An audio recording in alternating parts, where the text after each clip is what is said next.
Today's not so controversial update, we're going to talk about a little bit of Netflix drama, the self-fulfilling prophecy that they've created, and Mike and I, while Peter goes off on a I know, break. Peter just left us.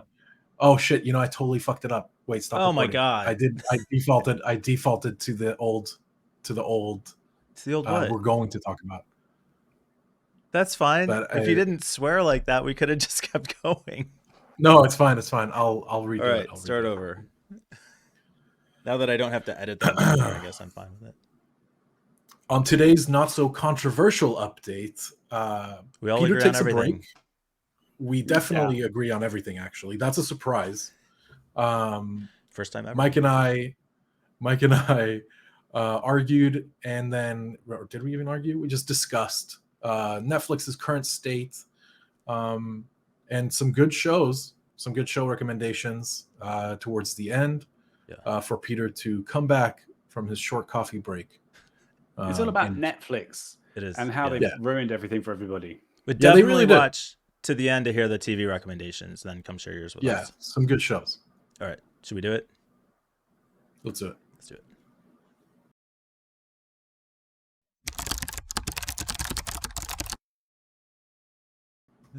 it. This article about Netflix spoke to my soul. Yeah. Everything that was written in this Forbes article about how Netflix has created a self-fulfilling cancellation loop is so 100% true. Like every behavior he talked about, I do.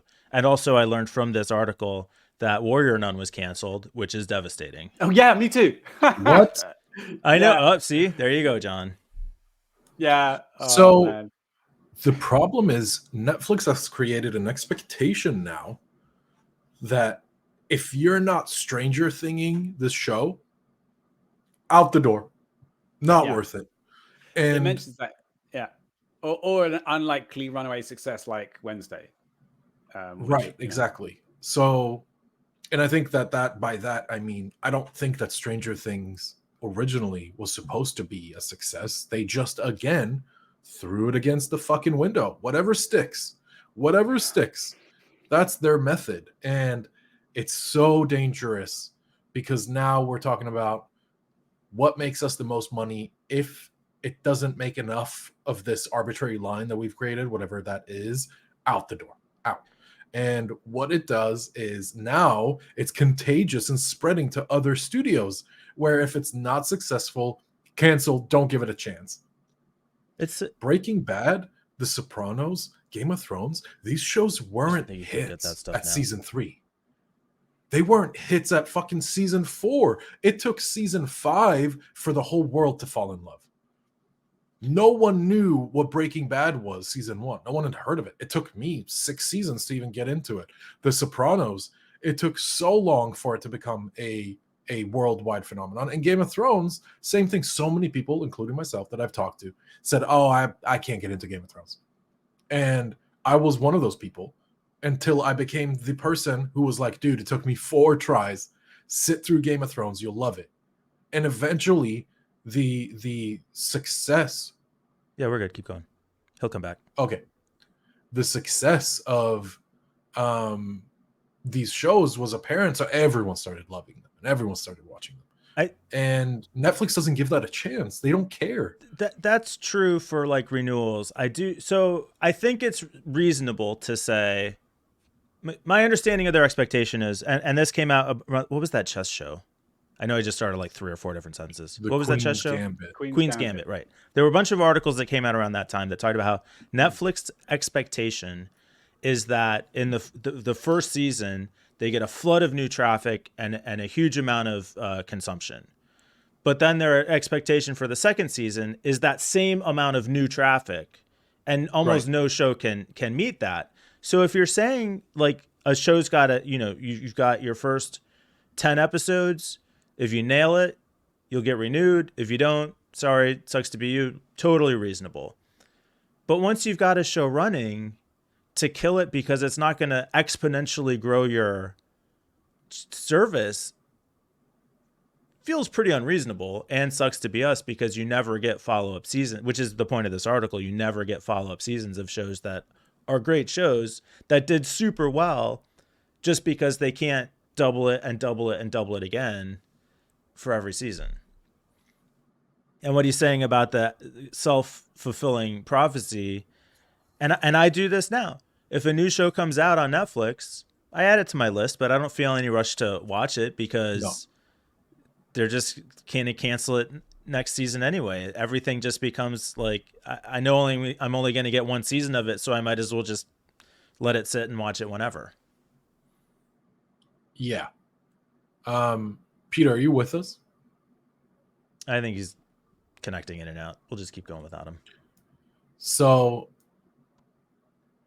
you know a show that really made me realize that I should never appreciate another Netflix show. Oh, I'm big now. I know. This is what happens when I try and produce on the fly. I don't know what my options are. There we go. Oh, nice. I think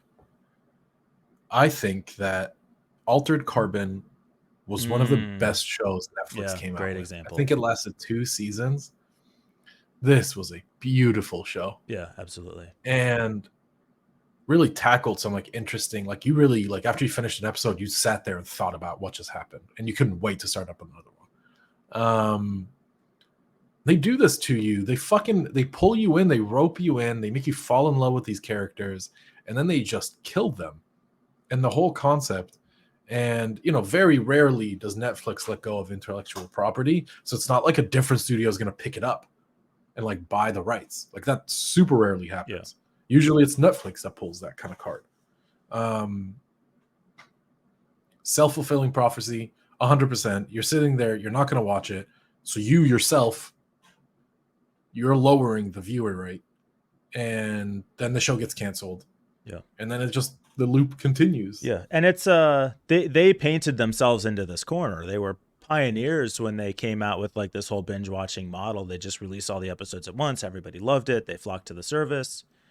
But it became so much about optimizing profit for every single release that they put themselves in a situation where it was just not sustainable growth. And we saw recently their user numbers have dropped and they took a big stock hit, and all this is coming back to bite them in the ass. I was going to say I'd almost be willing to go back to a drip. The model where a service will release 3 episodes and then drip them out after that. I can tolerate that. But at the same time, I'm cool with, there's one model that I think is a perfect middle ground.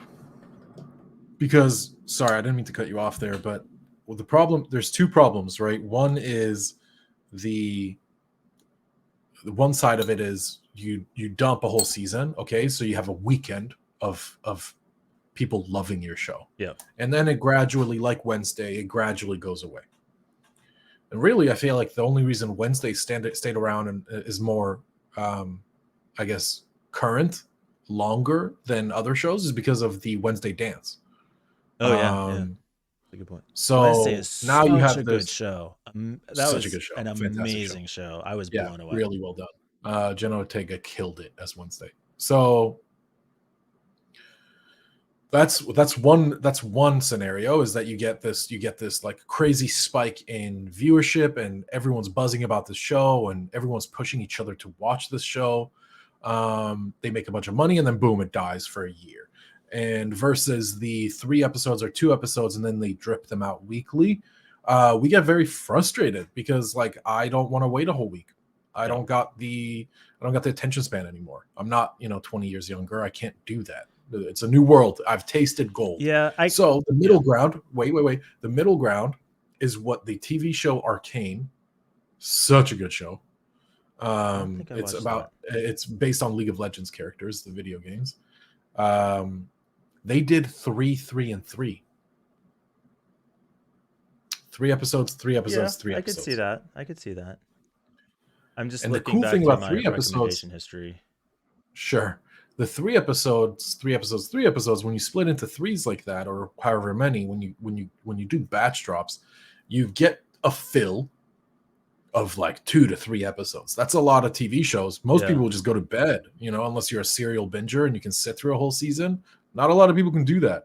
So you get that satisfaction of like, I got back-to-back hour-and-a-half content, 2 hours of content. And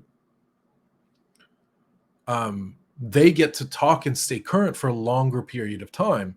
It triples it because, or sometimes quadruples depending on how many episodes there are. So yeah, I think that there is a middle ground. It's kind of like the hybrid model for work from home, you know? But yeah, Netflix is, I mean, sure, they're probably going to stick around, but I'm just not seeing it anymore. I think they lost that edge. They lost the race, and now they're just trying to stay current while maximizing profits. And there have been some major impacts. So even your hybrid model, what I was saying is I'm okay with the hybrid, with the drip model or the hybrid model, but the problem is I'm not going to, if I know that's happening and I'm between services, I'm going to wait for a season to finish before I restart a service so that I can then binge watch the whole thing. And I think that hurts the model. The other impact, and I think I mentioned this when we talked about Netflix before, it was Matt Damon, I think, talks about how you're not going to see big blockbuster movies because it used to be you'd have a big rush of cash in the theater and then you'd have another big rush of cash on DVD sales. And now you're not getting either. So you have one chance if Netflix pays up front and you can generate. And Netflix, honestly, has done some pretty good movies lately. Yeah. I mean, I've really been like big budget for many years. Actual movies, like legitimate action thrillers. It's pretty impressive. But it's I don't know. It's weird to see how the landscape is changing. So I want to talk about some good shows. Wednesday we said was amazing. Yeah. What else is you put everyone, I think, onto The Peripheral. Great show. Everybody should go watch that. Old school, Altered Carbon, obviously. Go watch Altered Carbon. Also, The Expanse. Yeah. Love The Expanse. Yeah, The Expanse is a good show. What else do we need to watch? The Foundation. I could not get into that. It. Wow. I think I watched it, but I just didn't get like that full. Oh, I got pretty hooked. Yeah, I don't know. That one didn't totally do it for me. I'm a big fan. If you like sprawling sci-fi across time in the future, go watch Foundation. Yeah. Go ahead. Just some little fun ones. Oh, also on Amazon, I liked Reboot, which kind of reminded me of The Peripheral a little bit. Reboot or Upload. Sorry. Upload. Well, isn't Upload a comedy?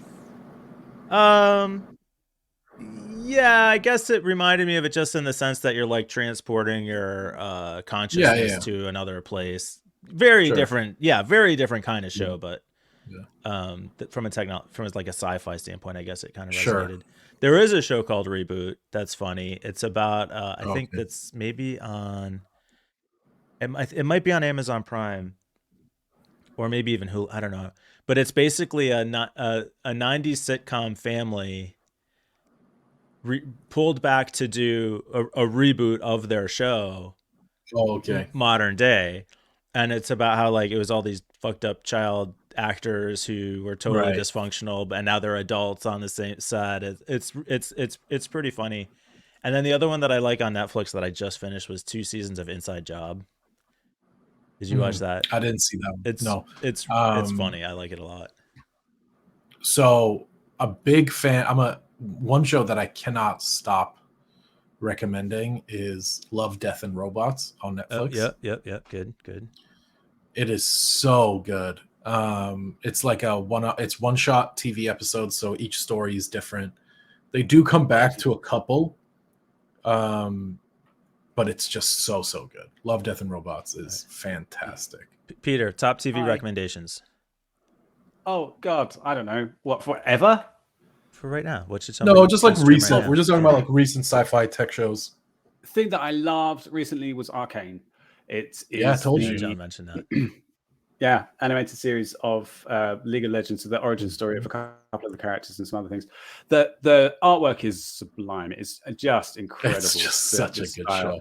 Yeah, there's. I wanted to take a screenshot of just because I thought it was so good, and scrolling back, it's like every scene is could be a postcard. It's so so good. Yeah. All right. We want everybody's recommendations. Come join us on Discord. We'll talk about it. I think we can probably or here on YouTube. Or here on YouTube, yeah, whatever. Peter, you missed the entire episode. Any final thoughts? You want to should we recap everything for you? Oh, I was going to say something quite controversial, but it's probably a bit late for that now.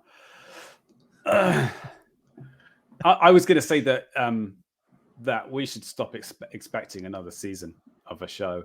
I think back in the day, I think that's our conclusion. Also, that was really.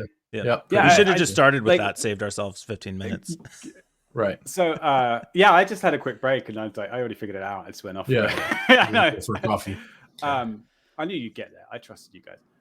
Just because, like BBC series are the thing for me. They do one episode that is finely crafted, beautiful, a joy to watch in itself. And if you get another one, bonus. That's great. Right. So that kind of thing. Anyway, maybe not so controversial. Not the not so controversial update. The not so controversial update. Yeah, not so controversial. Yeah. All right. See everyone tomorrow.